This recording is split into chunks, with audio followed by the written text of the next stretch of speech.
Hello students, today we are going to start Chapter 4, the need to establish the rule of law. The topic which we are going to start today is RTI. RTI means Right to Information. RTI was an act, it came into force on October 2005. What was RTI Act? It allowed the government to departments, officials, and ministers that now they have to share the information if the public is asking them. Okay, so they allowed the government departments, the officials, the ministers that they have to share the information with the public if they are asked. If the public is asking them any information, they have to give. Earlier, the Official Secrets Act and Evidence Act was there. It was amended. Amended means it was changed. Law, this RTI law proposed that there should be an establishment of Central Information Commission and State Information Commission. This Central Information Commission and State Information Commission, they will examine the complaints regarding the denial of information. If anybody is denying to give the information, then the complaints will be listened by Central Information Commission and State Information Commission. If anybody is refusing to give the information, okay, any minister, any government department, official, if not giving information to the citizen of the country, then these two commissions were set up to receive the information and to examine the complaints. So this act was not passed in overnight. Okay, it has a background, history. Now we are going to discuss the history of this RTI Act. Right to Information Act was traced from the grassroots levels, means from the basic level, I tell you, of the movement. It was at the remote corners of the Rajasthan. Bhim Tehsil. Small dams, community centers, dispensaries were being built in that tehsil. But funds of the government were misused and misappropriated by the government officials. Now there is a storyboard. We will now study the story. A laborer came. He said that I have not been paid from last 2 weeks. When I asked the official that I want my wages, he said that you only worked for 3 days, but he was working from last 2 weeks. Next worker said, I was working here for last 15 days, but when I showed the attendance registered, it showed present for only 5 days. I was paid at the rate of rupees 20 per day, whereas when I joined, they promised that they will give us rupees 40 per day when the work began. Something must be done about it. All the laborers, they gathered, they said that something must be done about it. We are being duped. Duped means that we are being deceived by the officials, and shortchanged means we are cheated by the officials. Let us demand the copy of the payment vouchers and attendance register and expose the officials. So now they want to ask for the copies of the payment vouchers and attendance register, and let us expose these officials.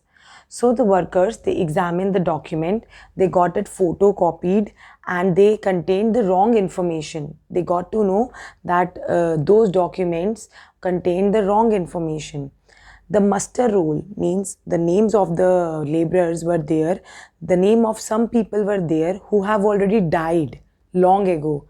The worker formed an organization that called Mazdoor Kisan Shakti Sangathan.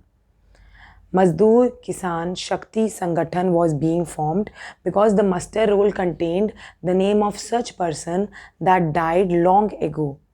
The officials tried to explain themselves that laborers, sorry for that, we did for this thing, we did for that thing. Now they try to explain their thing to the officials and try to placate. Placate means they want to appease, they want to convince the aggrieved workers, the angry workers.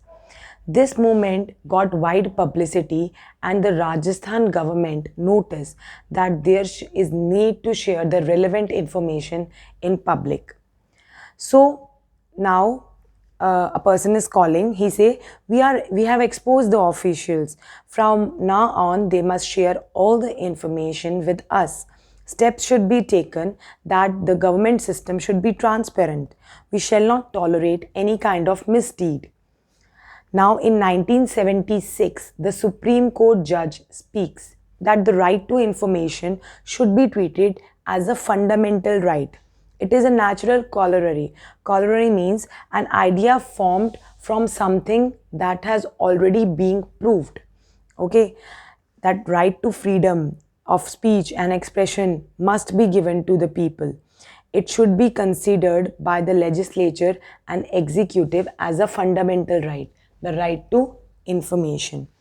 Now, 1990, our former Prime Minister VP Singh speaks that in order to check the corruption in the government offices, people should have given this right to information.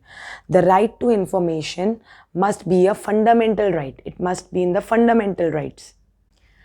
In 1996, an organization called, the name was NCPRI.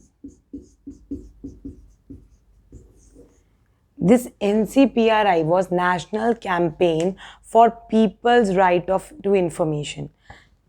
National Campaign for People's Right to Information. It was founded by some prominent lawyers, journalists, academicians, and civil servants. They said that denial on information under this Official Secrets Act is a major cause of corruption among the government officials. Together, we should hold a press conference of India.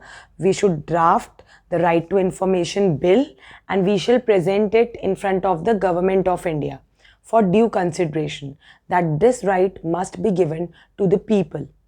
Now, in 1997, another similar bill that was called Freedom of Information Bill. It was prepared by the Institute of Rural Development, Hyderabad in 1997.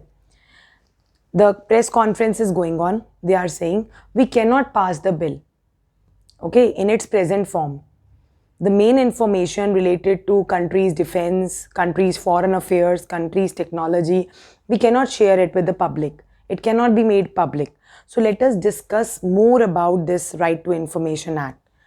And Pali means hold a conference on opposing side of discussion. So it has to be referred to the Parliamentary Standing Committee. So a minister is saying that let us postpone this Right to Information Act for some time, because we cannot share the information about our defense, about our technology, and about our foreign affairs. The year 2000, NDA government, NDA full form is National Democratic Alliance. It was headed by Atal Bihari Vajpayee. He introduced Freedom to Information Bill in the year 2000. But the coalition partners, they disagreed with the Right to Information Act. After several rounds, this act was being discussed, debate was there. The Right to Information Bill, it was reintroduced in the Parliament on 22nd December 2004, and it received the presidential assent. President approved it on 15 June 2005, and it came into force on October 2005. So this was your Right to Information Act. The next topic which we are going to start is your unpopular and controversial laws.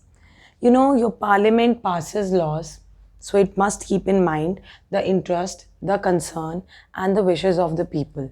Whenever your parliament is passing any law, it should keep in mind all such things: the interest, the concern, and the wishes of the people. So laws are passed by parliament that are legally and constitutionally valid, but are unpopular. A law is a fundamental change in your social economic structure of the society that evoke a sharp response from affected community of a group. Like, people can criticize that law, People can carry a propaganda against that law through newspaper, through TV, through media, through radio. Such a recent example was when reserving 27 seats for other backward classes in higher educational institution. When this law was passed, reserving 27% seats for other backward classes in higher educational institutions, the public demonstration were there against this law. The people start protesting against this law. But when the Supreme Court gave the verdict in the favor of the law, then it stayed. This law stayed.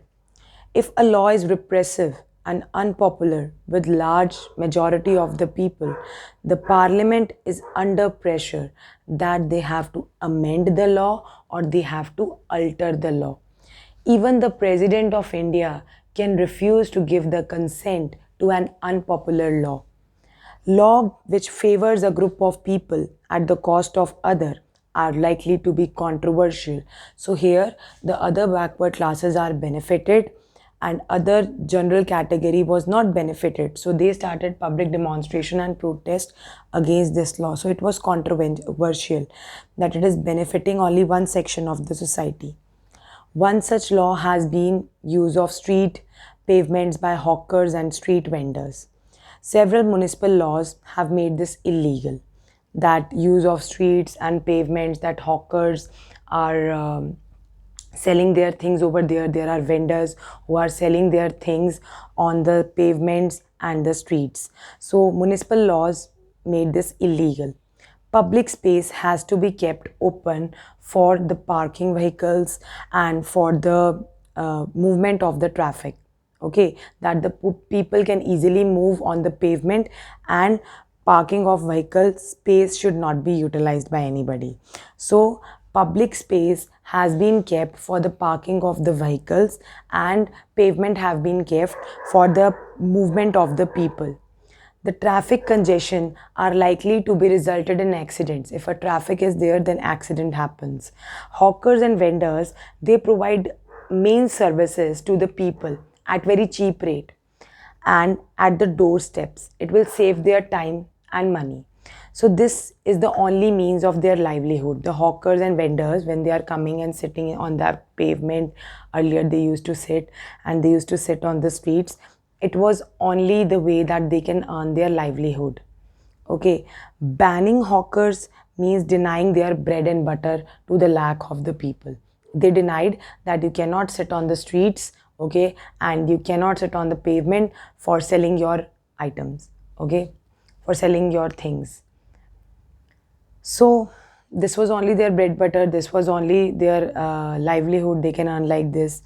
So in case of citizen or group of citizen, they feel that particular law is not fair to them, they can move to the court for such an issue. If somebody is not satisfied with the law is being passed, it is denying their basic right, then they can approach to court.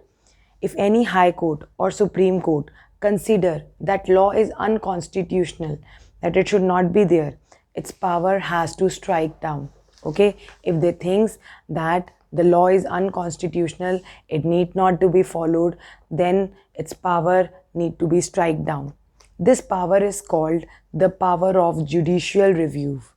In 1950 and 1980, the Parliament passed hundreds of laws, out of which Supreme Court made invalid 22 laws, that it is unconstitutional. They review on that law. If they feel so, they consider it invalid. The Patna High Court in Bihar, Zamidar case declared that Bihar Land Reform Act 1950 was unconstitutional. Patna High Court gave this decision that in Bihar, Land Reform Act in 1950, which is being passed, it is unconstitutional. In 1970, the Supreme Court declared Bank Nationalization Ordinance as unconstitutional. That nationalization of bank ordinance is also a law which is unconstitutional. People start protesting against the unjust laws. Okay, several ways. They go on hunger strike, they do rallies, they hold public meetings, demonstrations, okay, bandh, Okay, they can go on strike, that is bandh, court arrest they can do. So citizens play a very important role in proper functioning of a democracy. Their role starts and ends whenever they are choosing their elected representative. Why they choose their elected representative? That this is our leader, he or she will work according to our needs, our aspirations. They keep an eye on the activities of MLA and MPs. It is the duty of the citizen, they are watchdogs. It is the duty of the MP and MLA to see the problems of their concerned localities and address them properly. Try to solve the problem as soon as possible. The need to criticize any negligence of work by elected representative. Okay, they need to criticize if they are neglecting any kind of work, then people are having right, they can criticize the elected representative. They can use the newspaper, the media, for their complaints, to bring the notice of their authorities, that this should bring in the notice of the concerned authorities that this thing is happening in our locality, in our area. The parliament cannot function properly without the involvement of the enthusiastic people, those who want to do something for the country. They want to make the system transparent. It must represent and address the needs, the concern, and the interest of the people. In the beginning only I told you, if any law is passed, then it must be concerned with the interest, concern, and wishes of the people. Rosa Parks said something. When we turn the pages of the world's history, we find many examples of individuals, community who have suffered, sacrificed their life for the unjust laws. Nelson Mandela, he was imprisoned for 27 long years to end the apartheid system. Apartheid means racial discrimination. Blacks were being discriminated by the white people, so he ended Nelson Mandela being in the jail for 27 long years just to end this apartheid system in South Africa. In grade 7th, you must have read about Rosa Parks. She refused that I will not stand from my respective seat. Okay, in the bus she was moving and the seats were reserved for the white people. But she said, I will not stand from this respective seat who was reserved. On 1st December 1955, it gave a rise to civil rights movement in the USA, which led to the Civil Rights Act was passed in 1964, that there should be no discrimination, no racial discrimination on any basis, on any grounds. So this was your chapter. Thank you and have a nice day ahead.